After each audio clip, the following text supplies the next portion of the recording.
할렐루야. 오늘 예레미야서 36장을 본문으로 해서 하나님 말씀에 관해서 우리 한번 생각해 보는 시간을 갖겠습니다. 이 36장의 주제는 뭐냐면 하나님 말씀이 어디서 왔는가? 하나님 말씀이 무슨 일을 하고 있는가? 그리고 사람들은 이 하나님의 말씀에 대해서 어떻게 반응하고 있는가에 대해서 다루는 장입니다. 자, 예레미야 선지자는 하나님의 거룩한 사역을 감당하는 그런 사역자였죠. 그래서 지난 20년간 수많은 하나님의 말씀을 대언했습니다. 대신 전했어요. 선포했어요. 그리고 지금 이 유다 나라의 상황은 이제 애굽이 바벨론에게 멸망당하고 이 유다 왕 여호와김이 애굽에 붙었었는데 멸망당하니까 당연히 바벨론의 이 유다도 멸망당하는. 그래서 이 왕이 여러분 그 나라의 리더십이 어떻게 그 나라를 치리하고 이끌고 가느냐는 그 나라의 모든 백성들의 운명을 갖고 있기 때문에 중요합니다. 그래서 여러분 나라와 민족을 위해서 항상 기도해 주셔야 돼요. 하나님이 세우신 대통령, 그가 무슨 생각을 하고 이 나라를 어떻게 끌고 갈 것인가에 대해서 항상 중보 기도해야 됩니다. 여호와김, 유다왕 여호와김도 대외 정책에 실패해서 유다가 망하게 되는 거거든요. 그러나 예루살렘이 회복되고 하나님의 거룩한 그 놀라운 회개가 이 땅에 임해야 된다 하고 예레미야는 계속 선포하는 거예요. 얘들아, 바벨론에게 멸망당하고 정말 하나님의 그 진노의 심판의 날이 있을 거야. 너희들 유다, 이 나라 백성들 70년간 포로로 잡혀갈 거야. 그렇게 회개를 할 것을 촉구하고 갈망하고 있었다. 여러분, 이 하나님의 백성들, 저를 비롯해서 여러분들은 주변 상황에 관계없이 살아가야 됩니다. 주변 상황이 안 좋아서 낙담하고 어떡하나 걱정하고 그런 삶이 아닙니다. 우리는 하나님의 사람은 주변 환경과 상황을 뛰어넘어서 하나님의 사역을 감당하는 백성들입니다. 믿으시죠? 뛰어넘는 거예요. 제가 항상 얘기하는데 본질은 영적인 거예요. 현상은 육적인 거예요. 보이지 않는 영적인 것이 보이는 것을 컨트롤합니다. 그러므로 상황이 야 이거 왜 이러지? 아니 그게 아니에요. 영적으로 바라보고 영적으로 그 육적인 것을 여러분들이 이끌 수 있어야 됩니다. 그게 영적 고수예요. 고수. 여러분 고수 아세요? 고수? 여러 분야에서 예를 들면 탁구를 예를 들면 딱 서로 만나서 게임을 하잖아요. 처음에 딱 이렇게 보면 고수는 딱 보여요. 저 상대방이 뭐가 강하고 뭐가 약하구나. 저 사람 어느 정도의 수준이구나. 고수는 알아요. 여러분은 영적 고수가 되시기 바랍니다. 근데 하수들은 아무것도 몰라.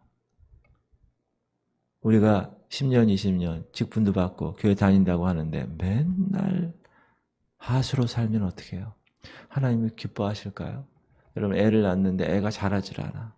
맨날 젖병 빨고 있어. 엄마가 속 터집니다. 하나님 속 터지게 하지 마십시오. 여러분이 그러기 위해서 우리가 어떻게 해요? 애를 쓰는 거예요. 우리가 어제 수요일날 거듭나는 거는 내가 하는 게 하나도 없어. 너희가 그 은혜를 인하여 믿음으로 말미암아 구원을 얻은 거예요. 그러나 그 이후에 성화의 과정은 내가 하는 거야. 뭐든지 내가 하는 거야. 내가 기도하고 내가 말씀 외우고 말씀대로 실천하고 내가 성령을 간구하고 성령 충만, 그건 내가 하는 거야. 그거에 따라서 여러분이 성화의 과정을 어떻게 겪어가느냐에 따라서 여러분 심판대 상급, 그리스도의 심판대에서 상급이 주어지는 거예요. 할렐루야. 1절에서 4절까지는 말씀의 영감을 이야기합니다. 영감, 왜 불러? 그 영감이 아닙니다. 영적인 inspiration, insight. 읽을까요? 유다의 요시야 왕의 아들 여호와김 제4년에 여호와께로부터 예레미야에게 말씀이 임하니라. 이르시되 너는 두루마리 책을 가져다가 내가 네게 말하던 날 곧 요시아의 날부터 오늘까지 이스라엘과 유다와 모든 나라에 대하여 네게 일러준 모든 말을 거기에 기록하라. 유다 가문이 내가 그들에게 내리려 한 모든 재난을 듣고 각기 악한 길에서 돌이키리니 그리하면 내가 그 악과 죄를 용서하리라 하시니라. 이에 예레미야가 네리야의 아들 바룩을 부르매 바룩이 예레미야가 불러주는 대로 여호와께서 그에게 이르신 모든 말씀을 두루마리 책에 기록하니라. 아까 얘기했죠. 예레미야는 20년간 말씀을 선포한 사람이에요.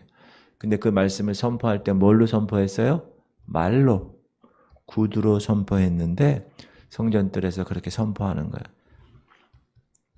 여호와께서 이렇게 말씀하셨느니라 이렇게. 그리고 하나님의 말씀을 대신 이야기하는 거예요.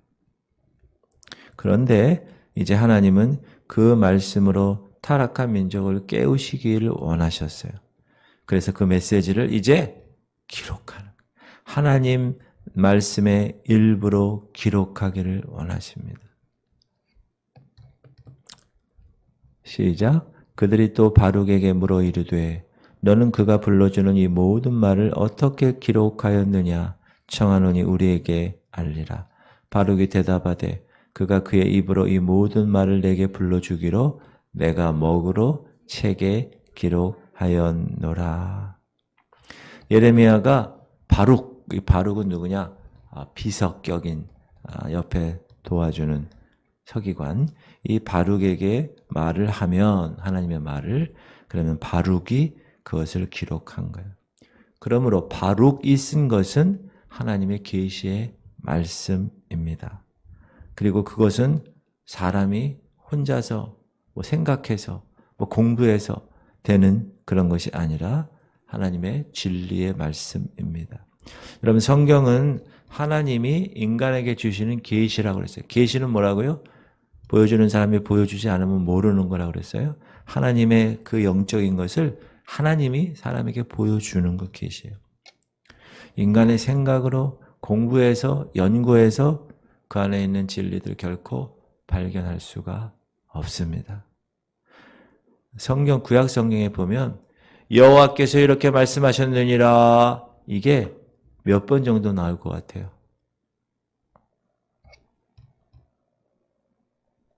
4,000번 나와요. 얼마나 많이 나오는 거예요. 그러니까 하나님은 우리에게 계속 계시해 주는 거예요. 하나님 마음도 계시해 주고 하나님의 계획도 계시해 주고 얘들아 내가 이렇게 하고 싶어. 얘들아 너희들 이렇게 해야지. 그것을 선지자를 통하여 여호와께서 이렇게 말씀하셨느니라 이렇게 얘기하는 거예요. 그거를 누가 했다고요? 예레미야가 오늘 주인공으로 했다는 거예요. 여러분 영감은 inspiration, 영감은 성경이 어떻게 기록되었는지를 이야기합니다.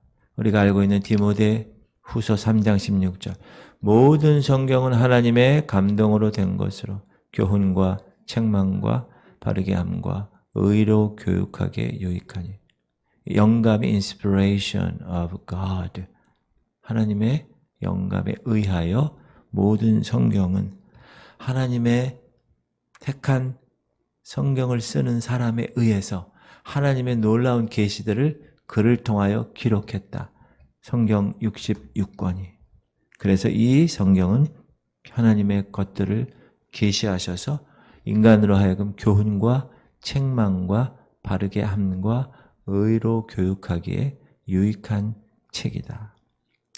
이 성경은요, 하나님께서 입김을, inspiration, 입김을 하고 불어넣으신 책입니다. 이 책은 인간의 생각에 의해서 만들어진 게 아니에요. 인간의 정신이 들어간 게 아니라 하나님의 거룩한 사람들이 하나님의 거룩한 영의 감동을 받아 쓴 말씀이다. 베드로 후서 예언은 언제든지 사람의 뜻으로 낸 것이 아니요 오직 성령의 감동하심을 받은 사람들이 하나님께 받아 말한 것이다. 여러분 영감 받은 작품 그러면 세상에서도 그 사람 놀라우네 라고 얘기해요. 우리가 잘 아는 영국의 셰익스피어. 그 셰익스피어가 문학적으로 그의 천재적인 위대함을 발휘한 작가로 꼽히죠. 햄릿에서 To be or not, that is the question. 죽느냐 사느냐 그것이 문제다. 어떻게 이런 말을 썼을까? 그러나 그의 작품들은 하나님께 영감받은 것이 아닙니다. 하나님의 영은 하나님의 사람들에게 하나님의 사람들을 통하여 말씀하십니다. 지금도 그렇습니다. 하나님이 부족하지만 하나님의 택한 종을 목사로 세우시고 그 교회에 하나님의 말씀을 하나님의 사람들에게 말씀하시는 거예요. 하나님은 그러나 로봇으로 그 선지자나 목사를 쓰지 않습니다. 그 사람의 개성도 인정하세요. 그래서 수많은 성경의 저자들은 다 달라요. 베드로도 있고 요한도 있고 그렇죠? 사도 바울도 있고 다 달라요. 이사야도 있고 예레미야, 에스겔, 다니엘, 호세아, 요엘, 아모스, 오바나, 요나, 하박국, 미가, 다 달라. 그러나 하나님의 계시의 말씀을 그들을 통하여 자기의 개성을 그 저작물, 그 성경에 나타내어서 최종적인 하나님의 말씀, 완전한 하나님의 말씀, 권위를 갖춘 하나님의 말씀으로 기록된 것이 성경이다. 그러므로 우리는 성경을 신뢰할 수밖에 없다. 성경을. 그리고 그 성경의 말씀이 선포되는 겁니다. 이 바룩, 이 사람은 성전에 있는 금식하는 백성들에게 이 책을 읽어줌으로써 하나님의 말씀을 선포하는 거예요. 그 당시 여러분 성경 어디 서점 가서 성경을 살 수 있나요? 스마트폰 어플로 성경 어플로 읽을 수 있나요? 그렇지 않아요. 서기관이라는 사람이 성경을 써요. 그 사람은 아침에 일어나서 밥 먹고 성경 쓰다가 야훼라는 말이 나오거나 하나님의 거룩한 하나님이라는 말이 나오면 다시 한번 정결하게 하고 또 가서 또 이렇게 쓰고 그런 식으로 하는 사람이 서기관인데 하나님의 말씀을 5절 보면 예레미야가 바룩에게 명령하여 이르되 나는 붙잡혔으므로 여호와의 집에 들어갈 수 없으니 지금 예레미야는 이 나라가 망할 것이야 하니까 그 나라에 있는 사람들이 이놈 봐라 아니 지금 좋은 얘기를 해야지 왜 이런 얘기를 해? 잡아 가뒀어. 6절 너는 들어가서 내가 말한 대로 두루마기에 기록한 여호와의 말씀을 금식일에 여호와의 성전에 있는 백성의 귀에 낭독하고 유다 모든 성읍에서 온 자들의 귀에도 낭독하라. 그들이 여호와 앞에 기도를 드리며 각기 악한 길을 떠나리라. 여호와께서 이 백성에 대하여 선포하신 노여움과 분이 크니라. 네리야의 아들 바룩이 선지자 예레미야가 자기에게 명령한 대로 하여 여호와의 성전에서 책에 있는 여호와의 모든 말씀을 낭독하니라. 성경책이 하나밖에 없는 거 아니에요. 너무 귀하니까 한 사람이 그걸 다 읽는 거예요. 그럼 사람들은. 여러분 북한의 지하교회나 중국의 지하교회가 그렇다는 거 아니에요.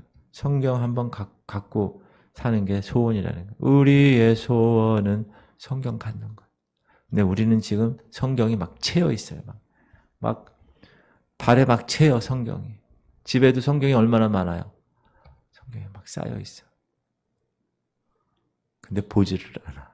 중요한 거. 그러면 되지 않는다.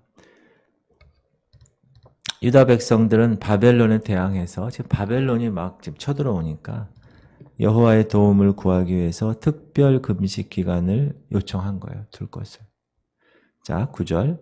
유다의 요시야 왕의 아들 여호와킴의 제5년 9월에 예루살렘 모든 백성과 유다 성읍들에서 예루살렘에 이른 모든 백성이 여호와 앞에서 금식을 선포한지라. 아까 1절에서는 여호와킴 제4년인데 1년이 지난 거예요. 제5년에 10절 바룩이 여호와의 성전 윗뜰 곧 여호와의 성전에 있는 세 문 어귀 곁에 있는 사반의 아들 서기관 그마리아의 방에서 그 책에 기록된 예레미야의 말을 모든 백성에게 낭독하니라. 이때의 왕은 요시야 왕이라고 되어 있는데요. 요시야 왕의 아들이죠. 여호와킴. 여러분 지금도 국가적으로 뭐 나라에서 조창기도회 하고 막 이러잖아요. 국가적으로. 형식적일 수도 있고 그 형식을 빗대어서 진정한 하나님의 사람으로 기도하는 사람도 있긴 한데 대통령이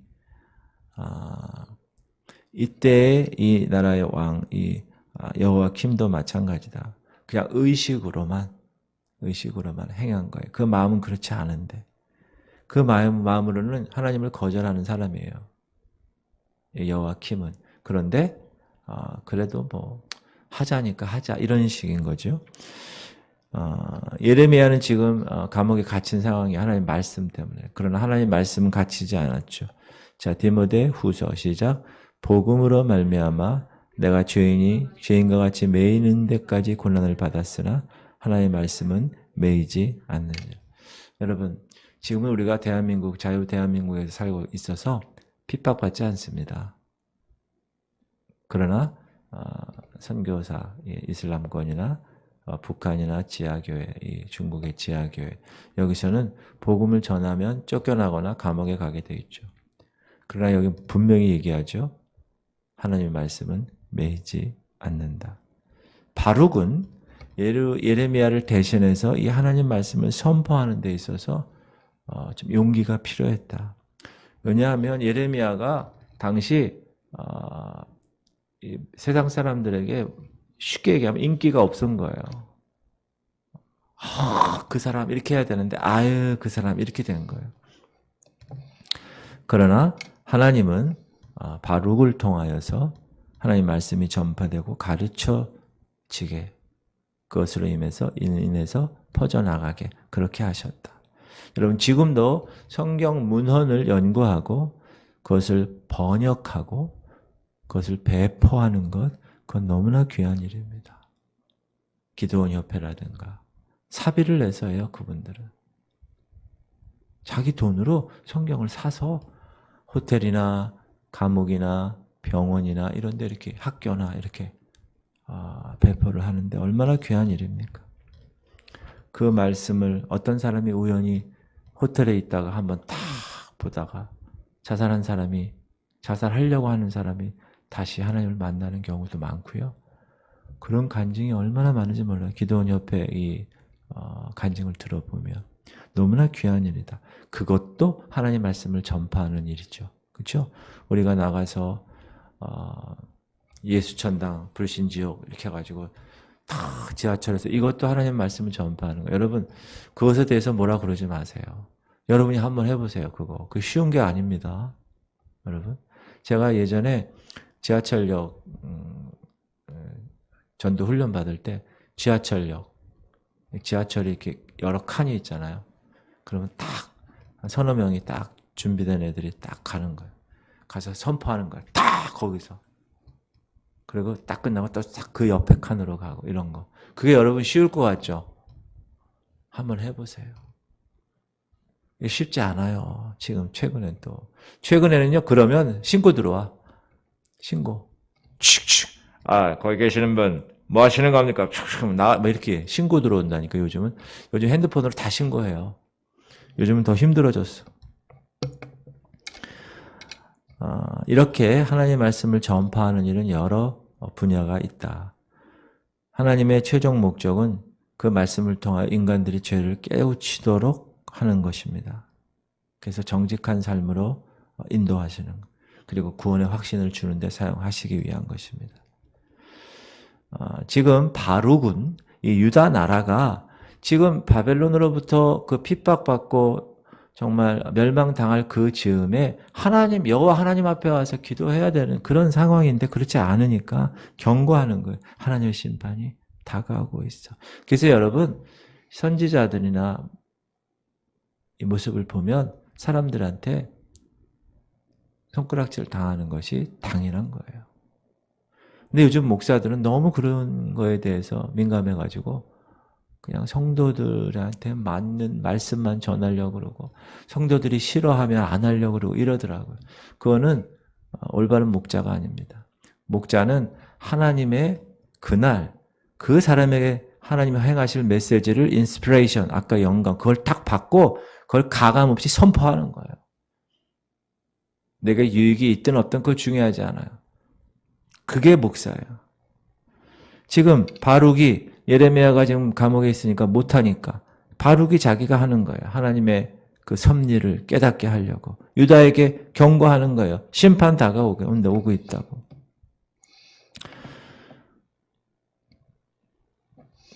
믿지 않는 자들은 예수께로 인도하려고 계속 노력하는 거예요. 왜? 그게 진리고 그게 생명이니까.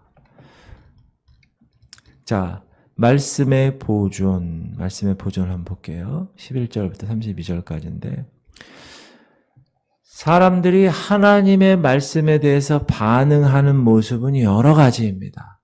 보세요. 오늘 본문에서 바룩이 서기관 그마리아의 방 앞쪽 성전에서 말씀을 읽을 때는 이 그마리아의 아들인 미가야가 거기 있었는데 이 미가야가 하나님의 말씀에 감동을 받아요. 찔려야 돼요. 여러분 하나님의 말씀은 좌우의 날선 어떤 검보다도 예리한 것이에요. 그래서 우리의 혼과 영과 관절과 골수를 찔러 쪼개기까지 하는 거예요. 그게 무슨 말입니까? 찔려야 되는 거. 하나님 이렇게 말씀하시네. 그래서 지금 그렇게 감동을 받은 사람이 있는 거예요. 미가야처럼. 그래서 안 되겠다. 즉시로 우리가 이 나라 지도자와 함께 대화를 나누고 이 나라가 하나님의 심판에 멸망하는데 우리가 어떻게 해야 될 것인가. 이렇게 해서 바룩을 데려오지요. 그래서 바룩이 두 번째로 말씀을 읽어요.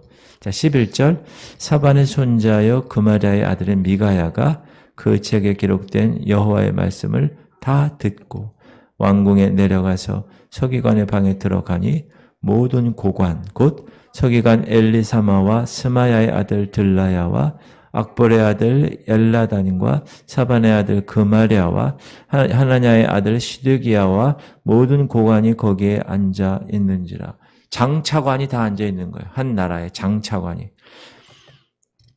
미가야가 바룩이 백성의 귀에 책을 낭독할 때 들은 모든 말을 그들에게 전하매 이에 모든 고관이 구시의 증손 셀레마의 손자 느다의 아들 여후디를 바룩에게 보내어 이르되 너는 백성의 귀에 낭독한 두루마리를 손에 가지고 오라. 네리야의 아들 바룩이 두루마리를 손에 가지고 그들에게 오니 지도자들은 그 말을 딱 들었을 때 두려웠어요. 하나님의 심판이구나. 두려웠어요. 야, 이거 왕에게 전해야 되겠다. 누군가 왕에게 전해야 되지 않겠어? 이렇게 얘기한 거예요. 15절 그들이 바룩에게 이르되 앉아서 이를 우리 귀에 낭독하라. 바룩이 그들의 귀에 낭독하며 그들이 그 모든 말씀을 듣고 놀라 서로 보며 바룩에게 이르되 우리가 이 모든 말을 왕에게 아뢰리라.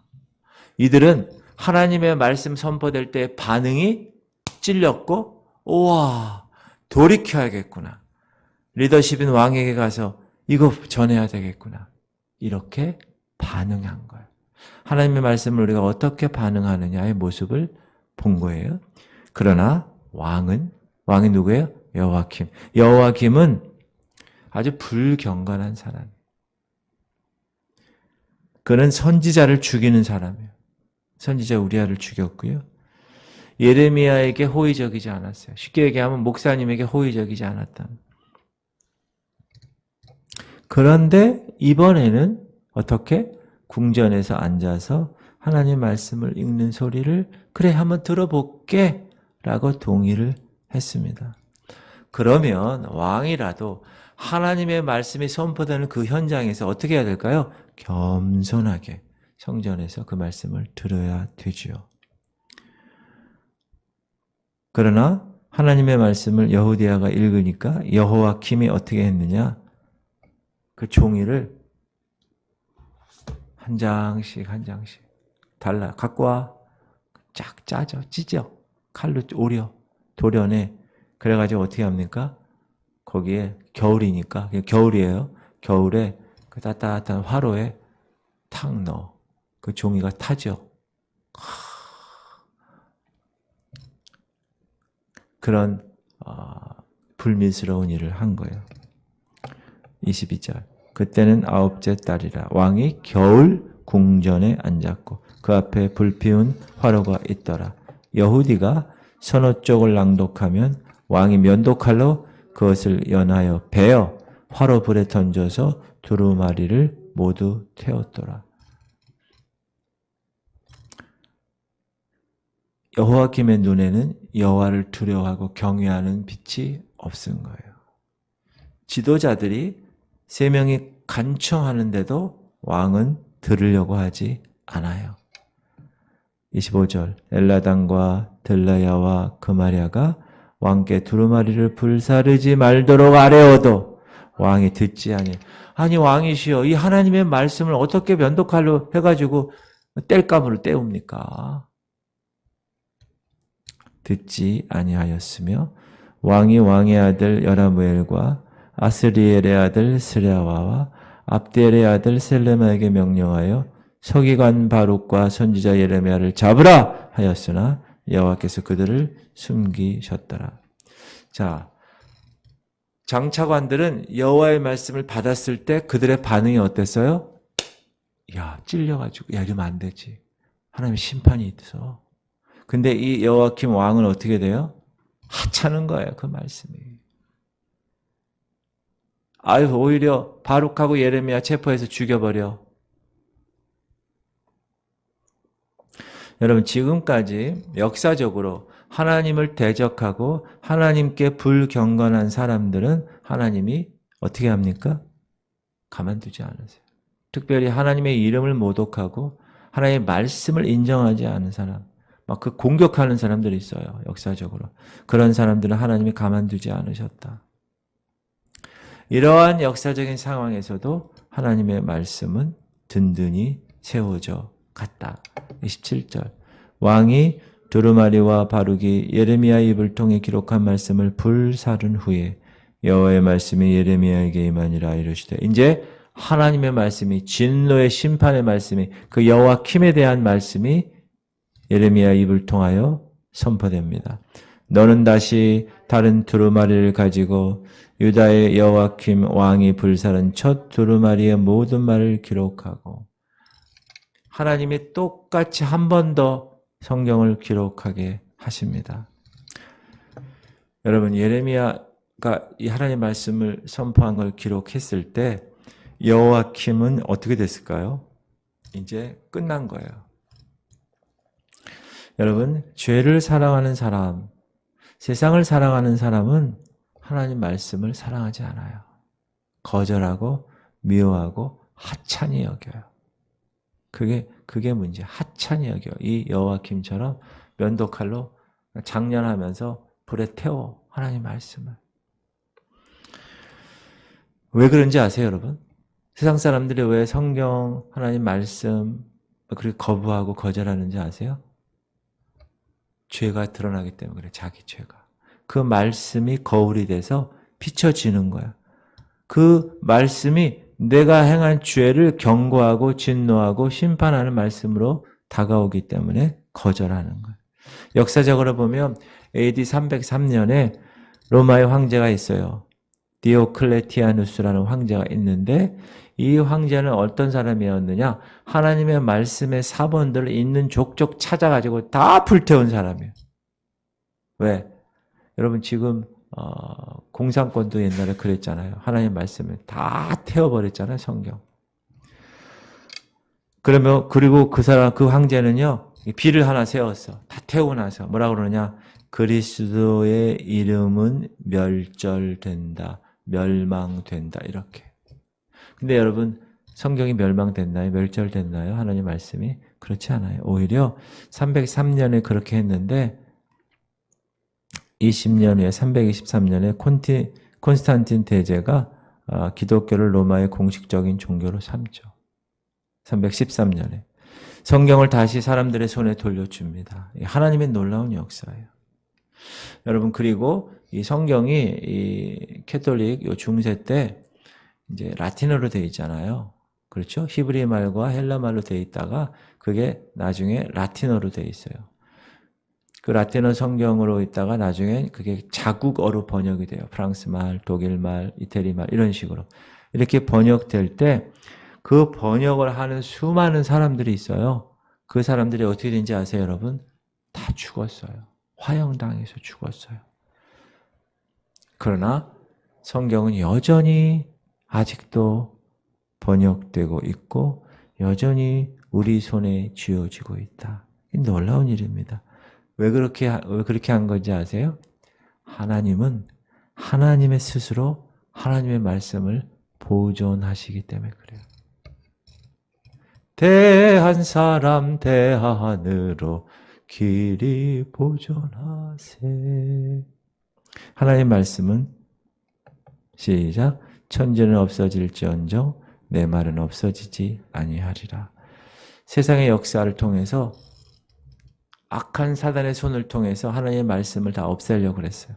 그러나 없어지지 아니합니다. 그러므로 여러분 하나님의 거룩한 백성들의 삶은 그분의 말씀 위에 토대에 세우는 삶이어야 돼요. 그래야 흔들리지 않아요. 말씀의 반석 위에. 이 세상도 그 정욕도 지나가되 오직 하나님의 뜻을 행하는 자는 영원히 거하느니라. 그래서 예레미야는 새로운 사본을 썼고 왕에 대한 특별한 심판의 말씀을 다시 씁니다. 첨부하죠. 여호야킴은 그 말씀이 자기 애를 찌르니까 야 죽여 이렇게 얘기했지만 말씀이 그를 죽이는 거예요. 29절 또 유다의 여호야킴 왕에 대하여 이와 같이 말하기를 여호와의 말씀에 네가 이 두루마리를 불사르며 말하기를 네가 어찌하여 바벨론의 왕이 반드시 와서 이 땅을 멸하고 사람과 짐승을 이 땅에서 없어지게 하리라 하는 말을 이 두루마리에 기록하였느냐 하도다. 그러므로 여호와께서 유다 왕 여호야킴에 대하여 이와 같이 말씀하시느니라.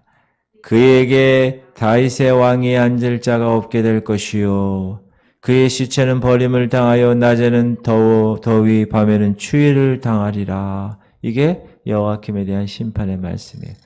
31절 또 내가 그와 그의 자손과 신하들을 그들의 죄악으로 말미암아 벌할 것이라.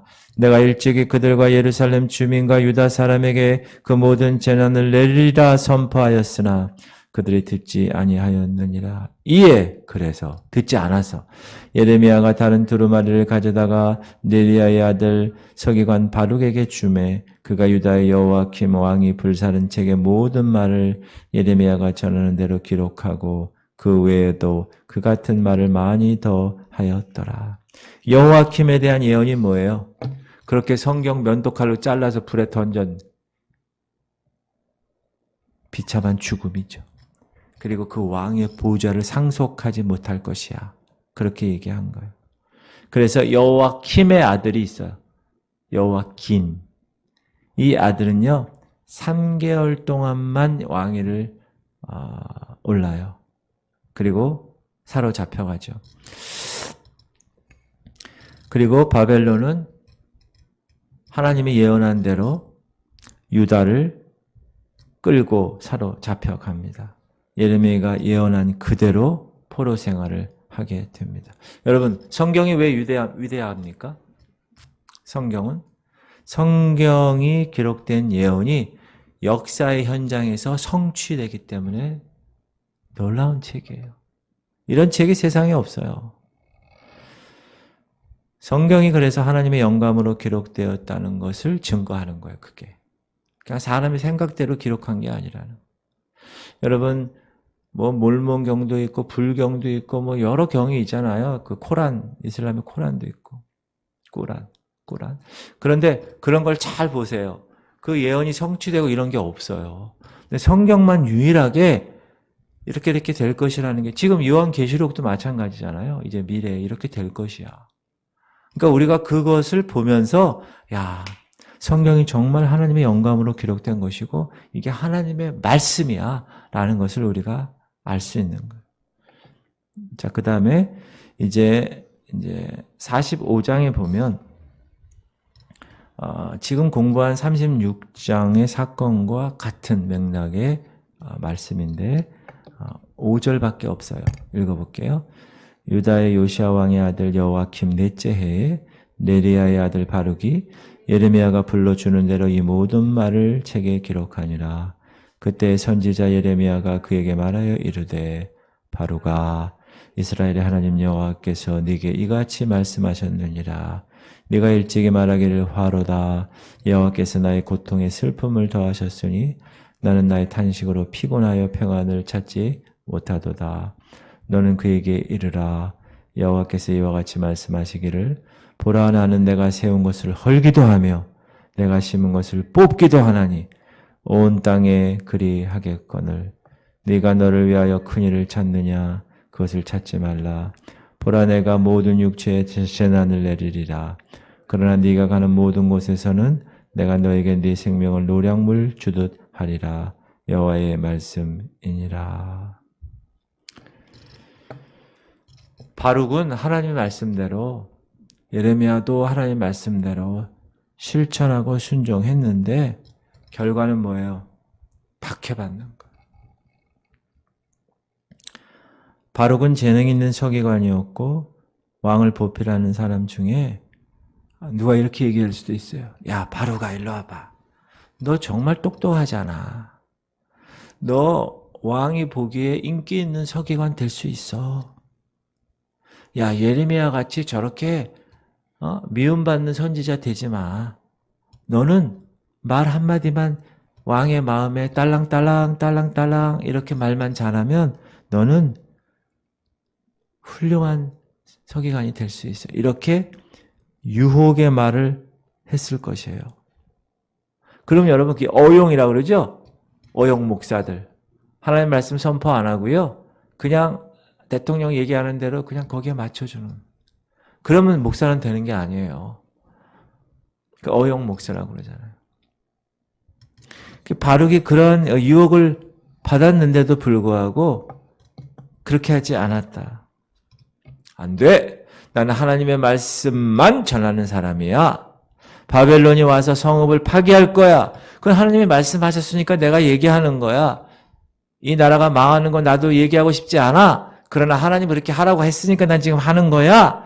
나는 평안의 위치를 찾기 위해서 딸랑딸랑 하고 싶지 않아. 나는 내 안위를 위해서 왕과 함께 있는 그 시간 위해서 난 예레미야 그리고 하나님 말씀 버리지 않아. 이렇게 얘기한 거예요. 여러분 이게 얼마나 멋진 삶입니까? 결국 하나님이 그의 생명을 보호하시고 주님을 섬기는 일에 크게 사용하는 거예요. 영적인 것은 영적으로 분별하는 겁니다. 여러분 교회에서 신앙생활 하실 때 육적인 눈으로 육적인 귀로 육적인 마음으로 봐요. 다. 그러나 영적인 것이 육적인 것을 컨트롤하기 때문에 영이 만약에 살지 않으면 그 사람이 하나님 사역하잖아요. 망가집니다. 문제가 생기게 돼 있어요. 그러므로 우리가 영적으로 준비하고 있어야 됩니다. 사실 오늘날은 하나님 말씀 선포한다고 해서 불이익 당하지 않아요. 우린 종교가 있는, 종교의 자유가 있는 이 대한민국에서 살아가기 때문에 그래요. 그럼에도 불구하고 말씀의 편에 서는 건 쉬운 일이 아닙니다. 특히 말세에는 하나님 말씀 때문에 고통당하고 핍박당하는 일이 올 거라고 얘기하고 있어요. 저는 그거를 알고 있어요. 이제 강단에서 동성애가 죄악이 아닙니다라고 말할 날이 남지 않았어요. 얼마. 왜?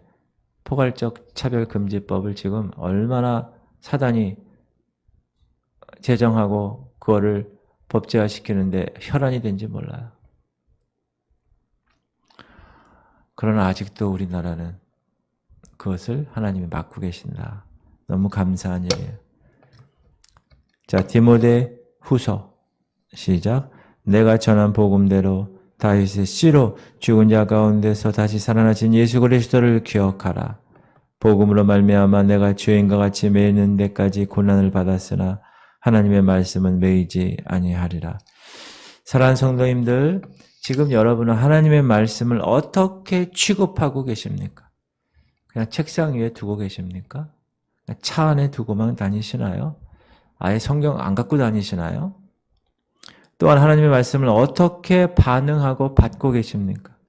진짜 하나님의 말씀으로 받고 있으십니까? 강단에서 목사의 입을 통해 선포하는 말씀이 아유 목사 너나 잘하세요 이렇게 반응하십니까? 아니면 정말 지금 나에게 하시는 하나님의 말씀으로 반응하십니까? 현대 신학자들, 현대 비평가들 지금 여호와킴처럼 그 하나님의 말씀을 갈기갈기 찢어서 버리고 있지는 않습니까? 내 귀에 좋게 들리면 여러분 이건 성경학자들만 하는 게 아니에요. 비평주의만. 성도들 가운데서도 강단에서 선포되는 말씀이 내 귀에 좋게 들리면 받고 그렇지 않으면 휴지통에 버리시진 않으십니까? 그 말씀을 거울로 삼고 살아가고 계십니까? 너무나 중요한 거예요, 이거는. 왜? 그 사람의 삶의 결정이 되기 때문에. 시작. 그러므로 내가 범사의 모든 주의 법도를 바르게 여기고 모든 거짓 행위를 미워하나이다. 지금 이 강단에서 선포되는 말씀을 여러분이 어떻게 받느냐에 따라 여러분의 삶은 여호와킴처럼 저주의 삶을 사느냐 아니면 복 있는 사람의 삶을 사느냐가 결정되는 거예요. 시작. 복 있는 사람은 악인들의 꾀를 따르지 아니하며 죄인들의 길에 서지 아니하며 오만한 자의 자리에 앉지 아니하고 오직 여호와의 율법을 즐거워하여 그의 율법을 주야로 묵상하는 도다. 할렐루야. 말씀에 어떻게 반응할 것인가 오늘 24시간 묵상하시기 바랍니다. 자,